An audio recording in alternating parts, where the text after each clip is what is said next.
Before we start to really earnestly tackle our cards project, there's one last basic piece of syntax I want to discuss. At this point, we've only been creating a single card at a time. But of course, when we start thinking about a deck of cards, we clearly want to be working with multiple cards, like maybe 20, 30, or even up to 52 cards. And so I think that we need some type of data structure in Go to handle a list of records, like maybe an array. So let's talk about arrays in Go. Now this is going to be at outset, at first glance here, it's going to seem a little bit confusing because Go has two basic data structures for handling lists of records. The first type of structure is called an array, and then the other is called a slice. And so don't let the word slice here confuse you. A slice is an array. It's just a fancy name. Inside of Go, an array can be thought of as a very basic or very primitive data structure for holding a list of records. Whereas a slice is a very similar data structure, but it's a little bit more fancy. It's got more features attached to it that you would usually expect to be attached to an array. And so as a very practical example, an array in Go is always going to be a very fixed length of records. So when we create an array, we would have to say that it is of length maybe 5.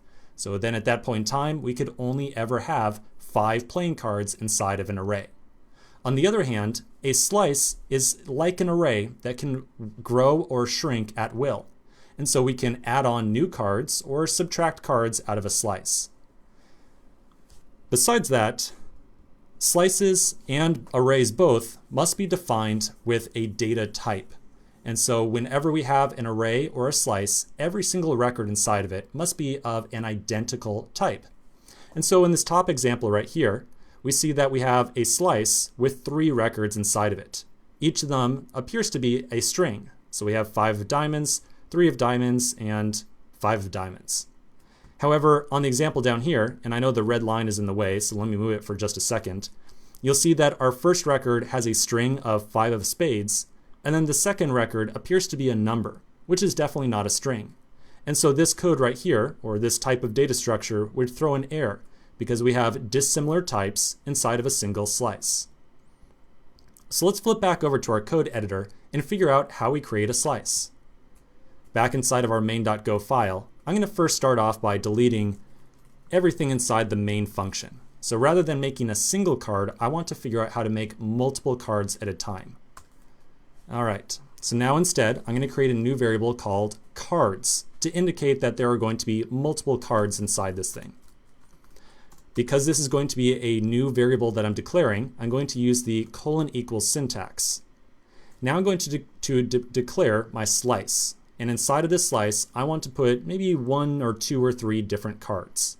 So to declare a slice with Go, we write out square brackets like so, then the type of data that is going to exist inside the slice. At this point, we've only really been working with strings, and so I think that it definitely makes sense to assume that this slice that we're creating right here will be a slice of strings. So I'll say simply string, like so. Now do note that I'm not saying strings here. I'm saying just the very singular type. So this is going to be a slice of type string.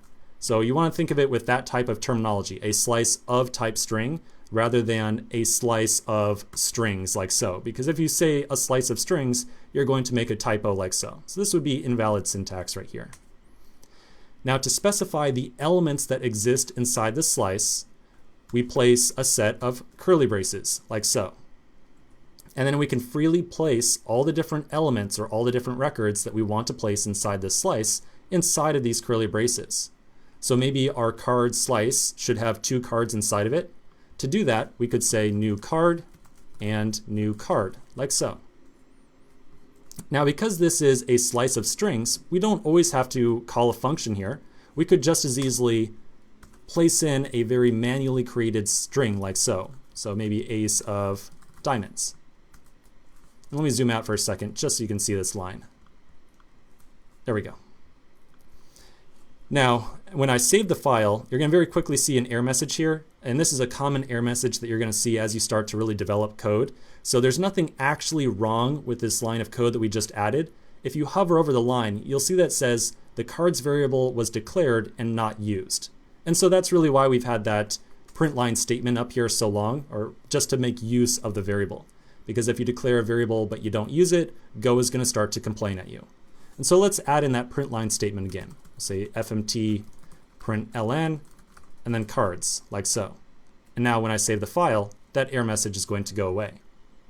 Now, two more quick things that you're probably going to be very quickly curious about when it comes to slices. The first one's probably going to be, how do we add a new element to a slice? So right here we declared our slice of cards, but how do we now add an additional card to it? Well, it's pretty straightforward. We can say cards equals append. We'll pass in our existing slice, which is cards, and then the new element that we want to append onto the end of the slice. And so maybe we do, I don't know, 6 of spades, like so. So this will take the cards slice, it will add on a new string to the very end, and then it's very important to note that the append function does not modify the existing slice. Instead, it returns a new slice that we then assign back to the variable of cards. So now if we printed out the value of cards right here, I would expect to see 3 elements inside of it. Ace of spades, 5 diamonds, and then 6 of spades.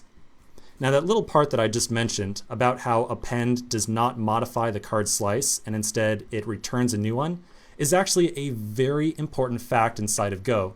And it's something that we're going to expand upon in a really, really big way later on inside the course.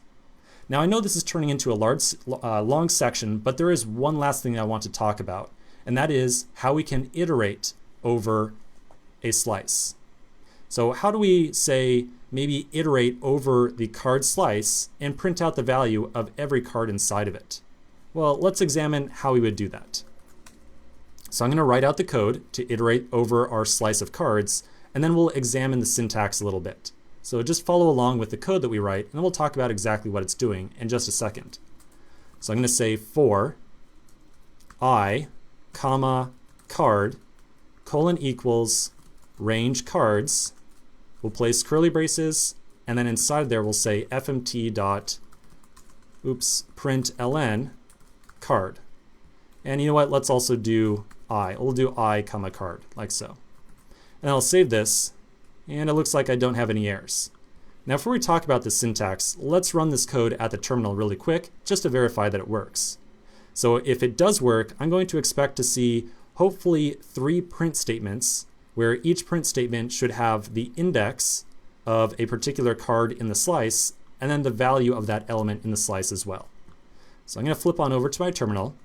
I'm going to make sure that I change into my cards directory, and then to build and execute our file, we'll run go run main.go. And when we do so, we see 0, 1, 2, and all the elements inside of it. Okay, so let's break down that syntax a little bit. So I'm going to pull up a diagram here, and here we go. Okay, so this is how we iterate over a closed set, or kind of like a slice, an existing slice of records. The most important element is off here to the top right-hand side. Here we said range of cards, and so you can interpret this as telling Go, hey, here is a slice of records. We want you to take this slice and iterate over every element inside of it. And so that operation is really being done by this keyword of range right here. And so range is a keyword that we use whenever we want to iterate over every single record inside of a slice. We then use our colon equals syntax and assign the index and the value for every element inside the slice to the variables of index and card. And then inside of the body of this for loop, we can then run whatever code we might want to have. In this case, we were printing out the value of the index and the card for every step through that slice. Now, the one thing that might be a little bit interesting to you is the fact that we used colon equals here to assign the index and the card to these 2 variables. So you might be thinking, well, Stephen, don't we really just have to declare I and card one time? Like, why are we using this colon equals syntax, which we had said is only used the very first time that a variable is declared? Well, with for loops, every single time that we step through this list of cards, we're really throwing away the previous index and the previous card that had been declared. And so that's why we are redeclaring or reinitializing the variables I and card here by using the := syntax. Okay, so that's pretty much slices in a very quick nutshell. Now, we've gone through many topics here very quickly. The reason that we're going through this so fast is that we're going to very soon see all these topics again in very short order as we start to work on our cards project in earnest. And so at this point, we're pretty much finished with some of the basic pieces of syntax around Go. So let's take a quick break, and we're going to come back to the next section and really start to tackle all the different card functions that we want to have put together. So quick break, excuse me, and I'll see you in just a minute.